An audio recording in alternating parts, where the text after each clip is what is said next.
اسی کے حوالے سے اہل علم کے اس میں آیا کہ حضرت ذوالقرنین ایک جگہ گئے جو جہاں آتا نا کہ مطلع شمس، تو وہاں پر ایسے لوگ دل کا یفقہون قولا، نہیں وہ کوئی بات سمجھ نہیں سکتے تھے، اور یعنی وہ نہ گھر بناتے تھے، نہ کپڑے پہنتے تھے، اور نہ کھانے پینے کا کوئی نظام تھا، تو یہ تھا۔ تو حضرت ذوالقرنین کے ساتھ اہل علم بھی ہوتے تھے، علماء کی جماعت بھی ہوتی تھی وہ، تو ان سب کو اکٹھا کیا انہوں نے، چونکہ ان کی پوری فوج تھی ان کے پاس، تو پوری سب کو اکٹھا کیا، مرد سب ننگے اور کوئی پرسان حال نہیں۔ انہوں نے ذوالقرنین نے، چونکہ ان کے ساتھ پورے ماہرین کی جماعت ہوتی تھی، انہوں نے کہا ان سب کو پہلے تو ان کو کپڑوں کا انتظام کرو، پھر ان کو تعلیم دو، کس بات کی؟ دنیا داری کی، کہ کھیتی باڑی کیسے کرنی ہے، سمندر یا وہاں سے آپ نے خوراک کیسے حاصل کرنی ہے، اس کو پکانا کیسے ہے، یہ انہوں نے شروع کیا۔ تو اس پر وہ جو علماء کی جماعت تھی انہوں نے کہا کہ بادشاہ سلامت ہم ان کو دین سکھائیں، اور وہ ان کا بھی ٹھہرو تم، میں جو کر رہا ہوں مجھے کرنے دو۔ ان کو تقریباً سال لگا یا 1.5 سال لگا یا 2 سال لگے، ذوالقرنین وہیں ٹھہرے رہے، اور انہوں نے کھیتی باڑیاں اور یہ جناب لباس پہننے لگ گئے، تہذیب ان میں آ گئی۔ تو 2 سال کے بعد 3 سال بعد اعلان کیا کہ بھئی ہم واپس جا رہے ہیں۔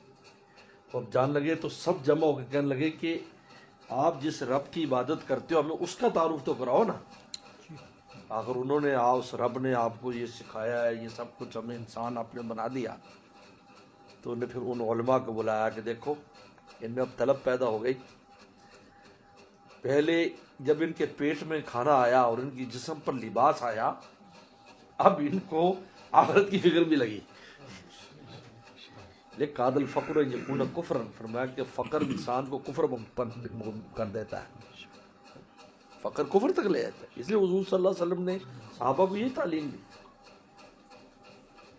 تکسب المعدومہ، کہ آپ معدوم المال کو صاحب کسب کر دیتے ہیں، یہ آپ کی خصوصیت ہے کہ جب وہ مال کمانے کا ذرائع ان کو ایسا ذریعے میں دے دیتے ہیں، جیسے صحابی آئے کہ جی بھیک مانگنے دی، فرمایا تیرے پاس کیا ہے؟ انہوں نے کہا جی ٹاٹ ہے، پیالہ ہے، فرمایا فروخت کرو، اس کی بولی لگی۔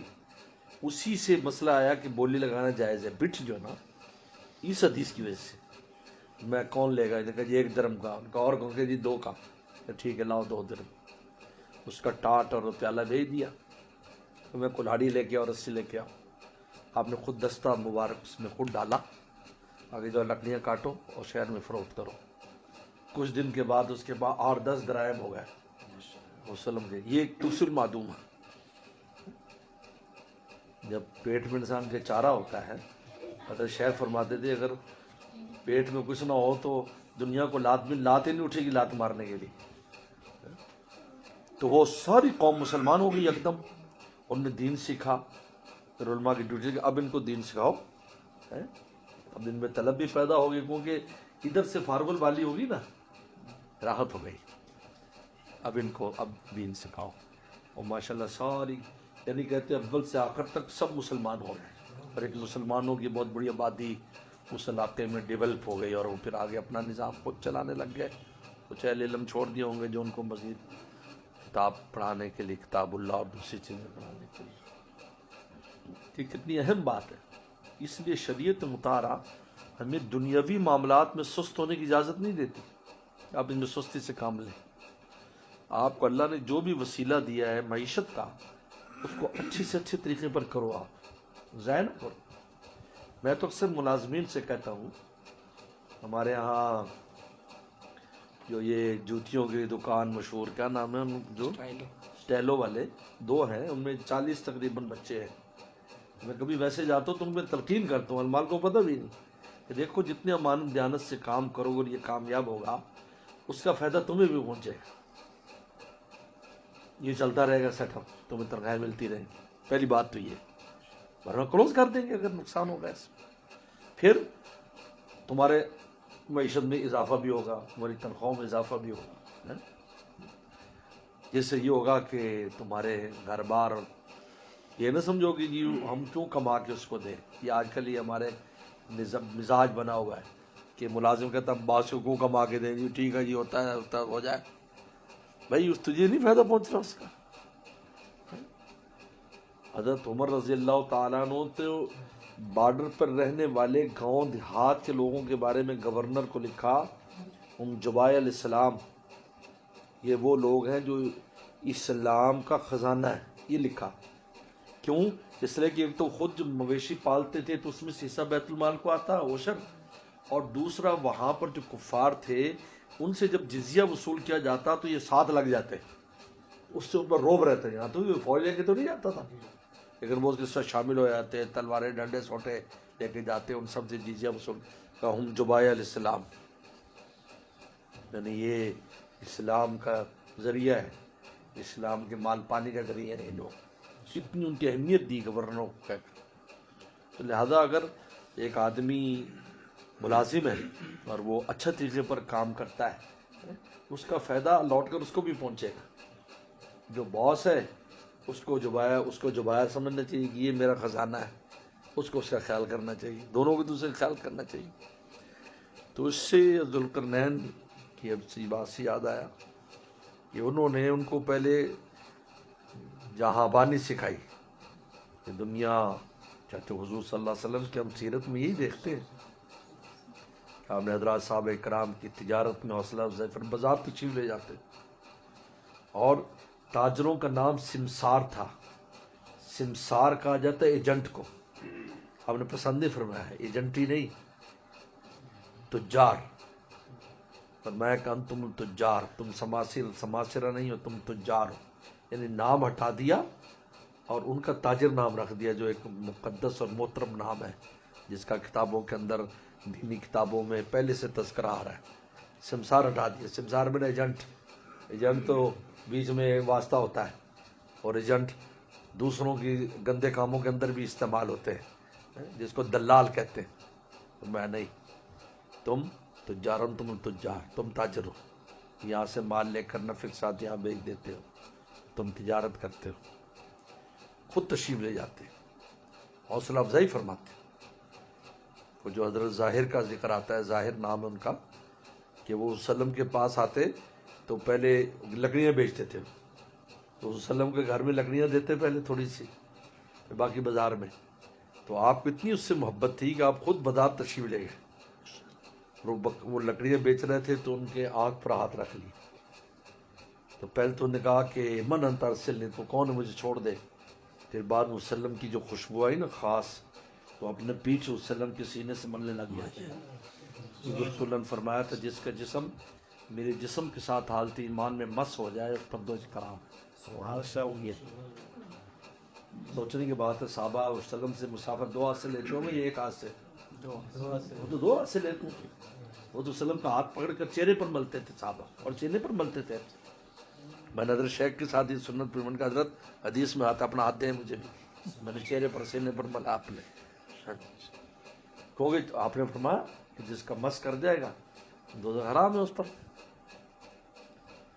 تو اس نے تو بعد میں صحابہ جمع ہو گئے، وہ پورا بازار بند ہو گیا، ایک دم صحابہ جمع ہو گئے بازار، وہ لگے بیٹھے. اور میں یشتری حاضل غلام، اس غلام کون کہ، کیونکہ وہ گاؤں کے تھے اور بالکل ایسے ہوتے تھے جیسے افریقہ کے آئے ہوں.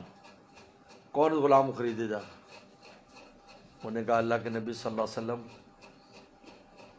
وجدتنی قاصدن، آپ مجھے بہت سستا پائیں گے. ان کی عاجز فرمایا کہ اندک غالی عند اللہ، تم اللہ کے یہاں بہت قیمتی. پھر فرمایا کہ ظاہر بادیتنا، ظاہر ہمارا گاؤں ہے، نانو حاضر، ہم اس کا شہر ہے. تو جب وہ واپس جاتے تو مل کر جاتے، تو وسلم کبھی کپڑا دے دیتے، کبھی برتن دے دیتے ہدیے کے طور پر، یعنی وہ کھانے کی چیز دے دیتے. فرمایا یہ ہمارا گاؤں ہے کہ گاؤں کی چیزیں لاتا ہے، ہم اس کا شہر ہے، ہم کے شہر کی چیزیں دیتے ہیں. آپ اس سے حوصلہ افزائی دیکھیں یہ غلام کی، وہ کپڑے لکڑے بیچتے، بازار تشریف لے کر گئے. اس لیے جتنے بھی تجارتی کام ہیں جو وسلم نے اپنی نگاہ سے دیکھے وہ سب مسنون ہو رہے. کیونکہ اللہ کے نبی صلی اللہ علیہ وسلم کسی کام کو دیکھیں اور پھر اس کا رد نہ فرمائیں، اس کو کہتے ہیں تقریر، اس کو کہتے ہیں نبی کی تقریر۔ تقریر کے معنی تقریر کرنا نہیں، تقریر کے معنی پختہ کرنا کسی بات کا، مقرر، قررہ کہتے ہیں کس چیز کو برقرار رکھنا، اس کو عربی زبان میں، یہ عربی کی تقریر ہے، تو اردو والی تقریر نہیں ہے۔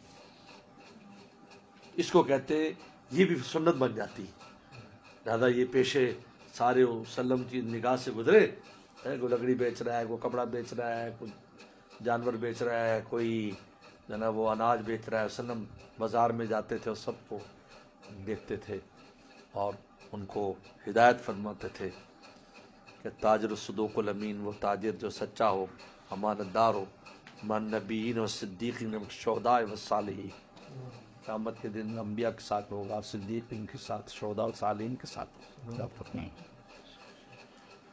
تو بہرحال سستی نہیں، حضرت تھانوی فرماتے ہیں دینی مشغلہ ہو یا دنیاوی، اس میں اپنے آپ کو مشغول رکھو۔